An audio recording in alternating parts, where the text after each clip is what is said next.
long as people have existed, they have yearned for a way to systemize their actions, lifestyle, and government. During the 10th century, bishops, serfs, barons, and kings were all critical players in the structure of the feudal system, the form of government that dominated medieval times and the early Renaissance. When the feudal system prevailed, it persevered through countless reforms, from the Magna Carta to social mobility, and to serfs no longer being tied to one lord. This political and social structure, though most of the world currently uses other forms of government, has had a great influence on multiple societies around the world. Many Middle Age and Renaissance citizens disagreed with this rigid social structure, while others supported it. The opposing classes included the serfs, peasants, and barons. Even though serfs and barons were poor, they were forced to pay high taxes to their landlord. This caused them to feel even more marginalized, leaving them with little money to support their families. The barons' power was limited by this system. They disliked the church having greater political power than them. On the other hand, the king and higher clergy supported the feudal system because they could control everyone and the portions of all incomes would ultimately come to them in the form of taxes.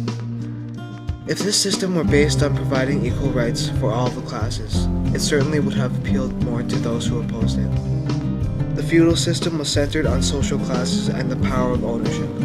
Serfs worked to build and farm for the landlord, and this work created a flow of money. Servants and nobles paid a high price for living expenses, which then led to more money going to their lord, who in turn would ask for more land from the king. The feudal system did not allow for social mobility, as lords were bound to their land, and the serfs were bound to their lord. The upcoming merchants forced the creation of a much different class, as they could purchase and move to any available land they wanted. This caused a sudden shift in the class structure because all merchants owned different amounts of land, and this did not fit in with the basic organization of the feudal system.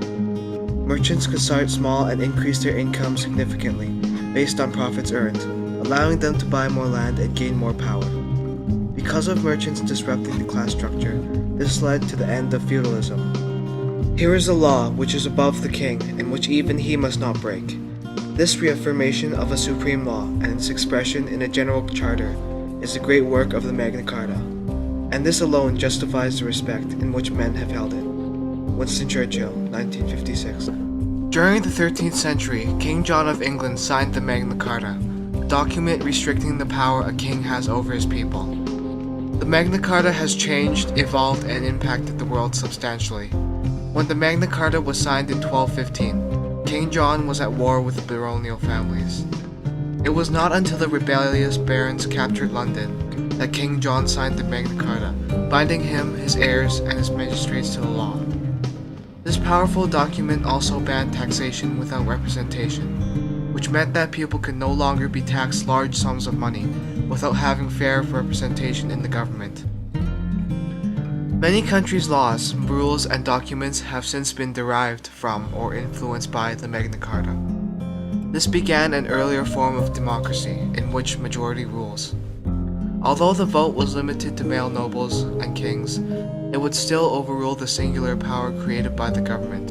When the American Constitution was being written in 1787, it drew upon a system of law well known to them, the English common law, which originally evolved from the Magna Carta. The American Constitution also borrowed the phrase, "we the people," from the Magna Carta.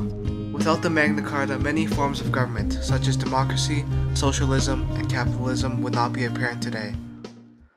The Black Death, a period of time during Renaissance, greatly impacted the feudal system, which ultimately changed our current way of life. Social status had no bearing on the Black Death. It claimed lives from all classes. An average of 61% of the population died. Serfs, the main working force of the time, suffered a heavy toll. With the shortage of workers, serfs gained mobility, no longer being tied to one lord and its property. What also contributed to the eventual mobility of serfs was the freedom to find more desirable living and working conditions. Today, this translates to the job hunting of the average people who try to find employment with desired pay, appealing working conditions, and with sufficient benefits. The way people are socially organized today is almost identical to the way people were organized during the peak of the feudal system. This system today is recognized as capitalism, It ranks people into classes based on personal assets. The nobles of the past compared to today's government and leaders of countries, provinces, states, and cities. The landlords who kept the land and sold it to the serfs are similar to the CEOs, managers, and owners of companies and productive land. The serfs or servants of the landlord and higher classes are known today as the common people, giving and taking from their country and its leaders. Capitalism wasn't the only social structure extracted from feudalism. A modern-day judicial system, known as the English common law, rose from the feudal system's basic court, the first system used by most of Europe. In the 11th century, King Henry II restructured the feudal court and modified its organization and laws into the system of judgment that Americans use today. Most people are unaware of the feudal system's existence, yet it has affected everyone's lives, whether in small or significant ways. From totalitarianism to democracy, anarchy to monarchy, each country has its own form of government.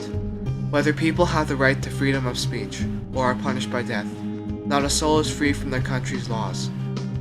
The feudal system wasn't much different. It governed and controlled people, whether leaders or followers. Some loved the idea and some hated and even loathed it. From the beginning of the 10th century to the early Renaissance, the system was broken and maimed, rebuilt and destroyed. And throughout the years of its use, feudalism still influences us through our government, our leaders, and our laws.